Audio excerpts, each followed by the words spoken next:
एक बार की बात है, एक गांव में रमेश नाम का एक हलवाई रहा करता था। उसका एक बेटा भी था गोपी, जो बहुत ही बड़ा आलसी और निकम्मा था, जिसको लेकर रमेश हमेशा गुस्से में रहा करता था।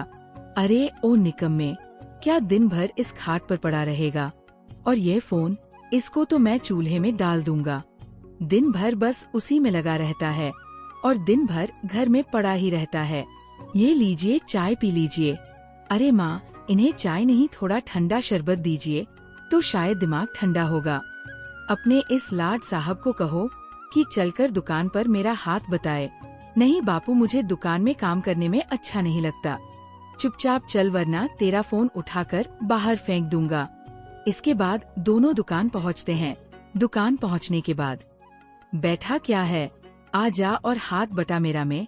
कोई भी पकौड़े लेने आए तो देना उन्हें, मैं आता हूँ। ले लो भाई ले लो, गर्मा गर्म पकोड़े ले लो। मूंग दाल पकौड़ा, पालक पकौड़ा, भुजिया गोभी पकौड़ा, ब्रेड पकौड़ा। आओ आओ और स्वादिष्ट पकोड़े खाओ। कुछ ही देर में वहाँ पर कुछ लोग आ जाते हैं। अरे भाई, गोभी पकोड़ा देना और मुझे ब्रेड पकोड़ा दो। कुछ ही देर में अच्छी खासी बिक्री हो जाती है। मैंने इतनी बिक्री करवा दी, फिर भी पिताजी मुझे ही निकम्मा समझते हैं। तभी रमेश आ जाता है। बताओ कितने की बिक्री हुई। गोपी उसे सारे पैसे दे देता है। अरे वाह, इतने सारे पैसे, तूने कोई झोल तो नहीं किया ना? नहीं पिताजी, मैंने कुछ नहीं किया, वो तो बस आप ही मुझे निकम्मा कहते हैं, वरना मैं आदमी बड़ा काम का हूँ। चुप कर बेवकूफ, तू कुछ भी करना, बस मेरा नाम मत डुबो देना। मैं दिखा दूंगा, मैं भी बहुत अच्छे पकोड़े बना सकता हूँ। मैं आंखें बंद करके भी पकौड़े बना सकता हूँ। फिर गोपी बिना देखे ही पकौड़े के घोल में मसाले डालना शुरू करता है और थोड़ी ही देर में पकौड़े बना लेता है। थोड़ी देर बाद एक आदमी आता है। भाई पकौड़े देना।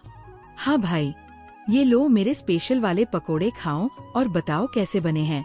अरे वाह भैया, इतने स्वादिष्ट पकौड़े, ये तो रमेश चाचा के हाथ के पकौड़े से भी ज्यादा स्वादिष्ट है। देखा ना पिताजी, आपके अलावा सब मेरी कदर करते हैं, मैं निकम्मा नहीं हूँ। आज दुकान में अच्छी खासी बिक्री हो जाती है। दोनों घर पहुँचते हैं और खाना खाकर सो जाते हैं। अगले दिन फिर रमेश गोपी को दुकान लेकर जाता है। गोपी जाओ और जाकर कल से भी स्वादिष्ट पकोड़े बनाना। अब तो आप मानते हो ना, मैं आपसे भी अच्छे पकोड़े बनाता हूँ। तभी वहाँ पर एक मोटा आदमी आ जाता है। भाई, आज तो मैं बहुत ही खाऊंगा, बहुत दिनों से स्वादिष्ट खाना नहीं खाया। क्यों भाई, भाभी ने खाना देने से मना कर दिया क्या?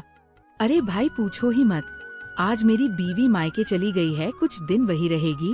वो कहती है मैं मोटा हो गया हूँ तो मुझे बस घास पूछ ही खिलाती रहती है। अब बताओ मैं क्या मोटा हो गया हूँ? अरे नहीं नहीं भाई, तुम कहाँ मोटे दिखते हो, वो तो हर पत्नी को अपनी पति में कुछ ना कुछ बुराई दिखती ही रहती है। आज मेरे पास दो खुशी से खाने के कारण हैं। क्या क्या कारण है?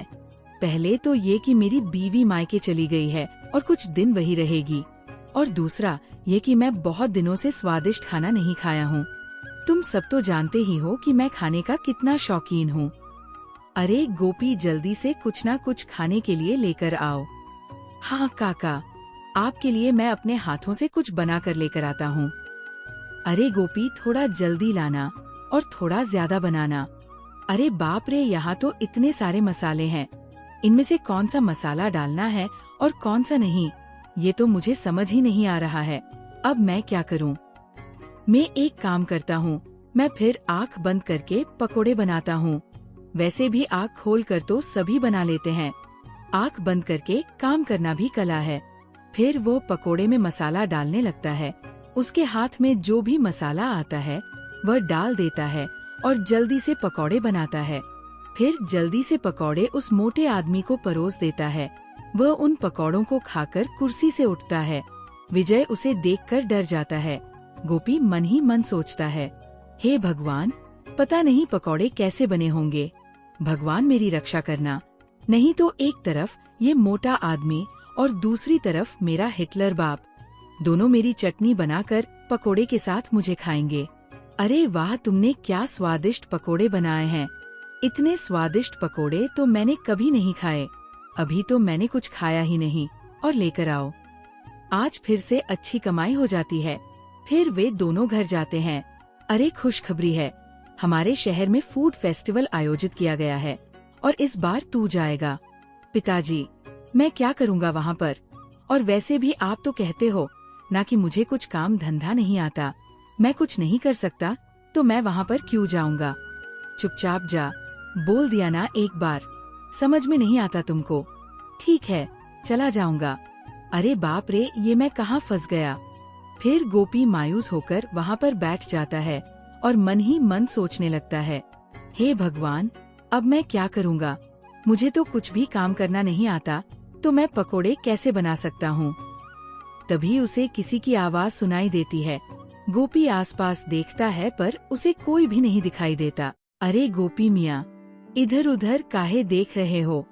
नीचे तो देखो, नीचे।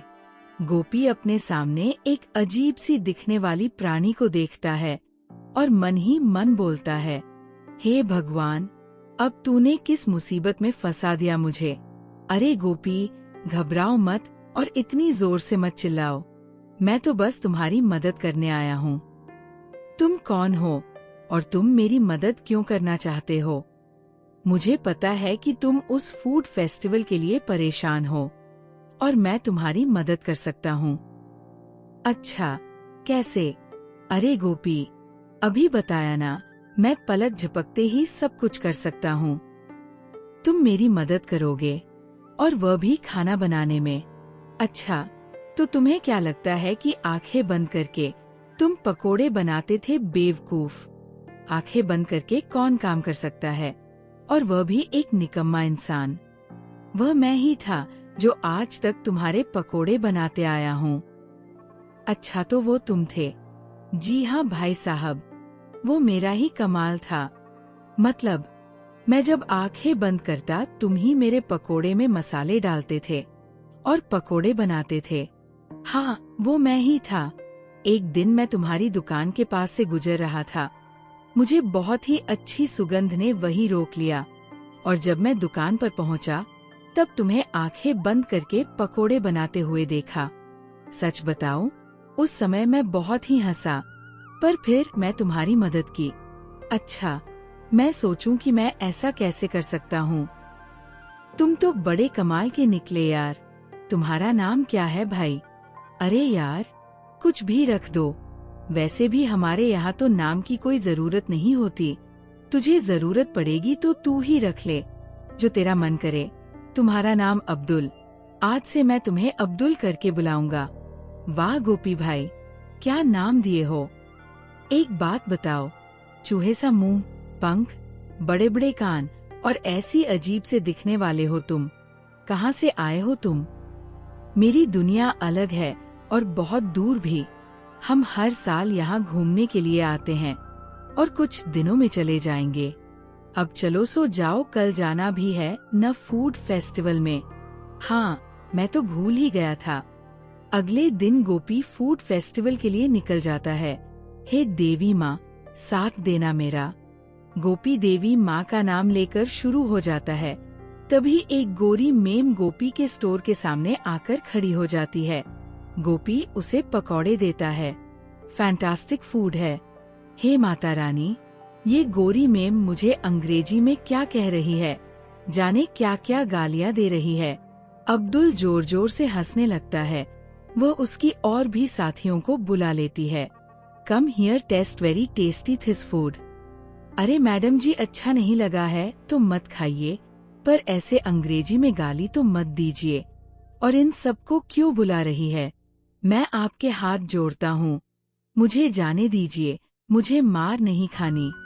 मैं पैसे भी नहीं मांगूंगा, पर मुझे छोड़ दीजिए।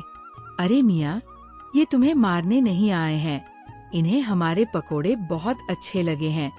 वो तुमसे पकोड़े मांग रहे हैं। क्या मतलब? ये मुझे मारने नहीं आए हैं, पकोड़े खाने आए हैं। गोपी का आज का दिन अच्छा गया। उसकी अच्छी खासी कमाई हो जाती है। इसके बाद वह और भी ज्यादा फेमस हो जाता है। अगले दिन गोपी के पकौड़ों की इतनी तारीफ सुनकर गोपी की दुकान पर मंत्री जी पहुंच जाते हैं। मैं तुम्हारे बहुत ही तारीफ सुनी है, मुझे भी तो तुम्हारे हाथ के पकोड़े खिलाओ। हाँ मंत्री जी, अभी लेकर आता हूँ। अरे पिताजी आप बाहर जाइए। क्यों? अगर आप बाहर नहीं जाएंगे तो मैं पकोड़े कैसे बनाऊंगा? मैं तेरा हाथ पकड़ रखा है क्या? नहीं नहीं, अगर आप नहीं जाएंगे तो वह कैसे आएगा? वह कौन आएगा? किसकी बात कर रहा है तू? अरे पिताजी, इतने दिनों से जो पकौड़े की सब तारीफ कर रहे हैं, ये दरअसल मैं नहीं बनाता। नालायक, फिर कौन बनाता है? तू तब से हमारी आंखों में धूल झोंक रहा था। अरे नहीं नहीं पिताजी, मेरा ये मतलब नहीं है। दरअसल मैं जब पकोड़े बनाता हूँ तब देवी माँ आती है, ये सब उन्हीं का कमाल है। अच्छा, मेरे आलसी निकम्मे बेटे पर माता रानी का आशीर्वाद है। जाओ और जाकर जल्दी से मंत्री जी के लिए पकोड़े बनाकर लेकर आओ। दूसरी ओर रामू गांव के मुखिया के पास पहुंच जाता है। राम बाबू, गजब हो गया, एक बहुत चौंका देने वाली खबर लेकर आया हूँ। क्या खबर लाए हो, जल्दी बताओ। अरे राम बाबू, वह जो अपना गोपी है ना, हाँ, उसके पकोड़े के तो बहुत ही चर्चे हैं आजकल। हाँ, मैं उसी के बारे में बात कर रहा हूँ राम बाबू। उसके ऊपर देवी माँ का हाथ है। अच्छा, मतलब हमारे गांव पर देवी माँ का आशीर्वाद है। जाओ जाकर गोपी और पूरे गांव वालों को बरगद के पेड़ के नीचे जमा होने को कहो। अरे गोपी भैया, मुखिया जी ने याद किया है तुमको। चलिए। देखा बापू, आप मुझे बेवकूफ कहते हो ना, देखो मेरी पहुंच। मुखिया जी ने खास तौर पर मुझे बुलाया है। चल अब्दुल भाई, तुम भी चल। कुछ ही देर में सब गांव वाले बरगद के पेड़ के नीचे जमा हो जाते हैं। अरे गांव वालों, मुझे पता चला है कि हमारे गांव पर देवी माँ की कृपा है। हाँ हाँ, मैंने अपने कानों से रमेश चाचा और गोपी की बात सुनी है। उसने खुद कहा था कि वह जब भी पकोड़े बनाने जाता है, उसे पहले देवी माँ के दर्शन होते हैं। हम कैसे विश्वास कर ले इस बात पर भैया, इसीलिए तो सबको बुलाया है। ये क्या हुआ? अब मैं उनके लिए देवी माँ को कैसे बुलाऊं? हे भगवान, आप ही रक्षा करना। गोपी, साबित कर दो कि तुम्हारे ऊपर देवी माँ की कृपा है, वो तुम्हें दर्शन देती है। तुम्हें देवी माँ को बुलाना ही होगा। अरे अब्दुल भाई, अब मैं क्या करूं? हे देवी माँ, मुझे दर्शन दो। सभी गांव वाले गोपी की तरफ गौर से देखते हैं। अरे कहाँ है देवी माँ, कब आएंगे और कितना इंतजार करवाएंगे? देवी माँ तुम्हारे जैसे फुर्सत में थोड़े ही रहती है, उन्हें और भी बहुत सारे काम होते हैं। सब्र करो। अब तू ही कुछ रास्ता बता अब्दुल भाई, मैं क्या करूं? अब्दुल गोपी के कानों में कुछ कहकर आता है। अरे देवी माँ, आप आ गई। हमें तो दिख नहीं रही देवी माँ, कहाँ है? तुम जैसे पापियों को देवी माँ दर्शन नहीं देंगे। पापी कही के। देवी माँ, आपने दर्शन दिए, हम तो धन्य हो गए। अरे ये क्या हुआ? ये रामू, इसे कैसे कुछ भी दिखाई दे रहा है? गोपी, तुझ पर तो सच में देवी माँ प्रसन्न है, पर मुझे क्यों नहीं दिख रही है देवी माँ? क्या कहा? आपको देवी माँ नहीं दिख रही? पूरे गांव को दर्शन दिए देवी माँ ने, पर आपको नहीं। मतलब देवी माँ, मुझे आशीर्वाद दीजिए और सदा अपना आशीर्वाद इस गांव पर बनाए रखना। गोपी और अब्दुल एक तरफ होकर हंसने लगे। अब्दुल भाई देखो, ये सब कैसे बेवकूफों की तरह मेरी बातों पर विश्वास कर रहे हैं। अरे गोपी भाई, अब जाओ और जाकर इन्हें सच बता दो कि तुम्हें कोई देवी माँ दर्शन नहीं देती। शाबाश गोपी, तूने मेरा सिर गर्व से ऊंचा कर दिया। तू मेरा निकम्मा बेटा नहीं, तू तो मेरा लायक बेटा है। अरे आज सूरज पूर्व के जगह पश्चिम से कैसे निकल आया। अब चलो दुकान पर, आप सब भी अपने अपने घर जाइए और अपने कामों में लगी। अच्छा गोपी भाई, अब मुझे भी चलना चाहिए। मैं तो यहाँ छुट्टियाँ मनाने आया था, मेरा काम हो गया। क्या तुम जा रहे हो और मेरी मदद कौन करेगा? गोपी, अब तुम्हें ही सब कुछ करना होगा। और वैसे भी मेरे साथ रहकर तुम भी मेरे जैसे पकौड़े बनाना सीख गए हो। अब्दुल भाई, मुझे तुम्हारी बहुत याद आएगी। अलविदा दोस्त।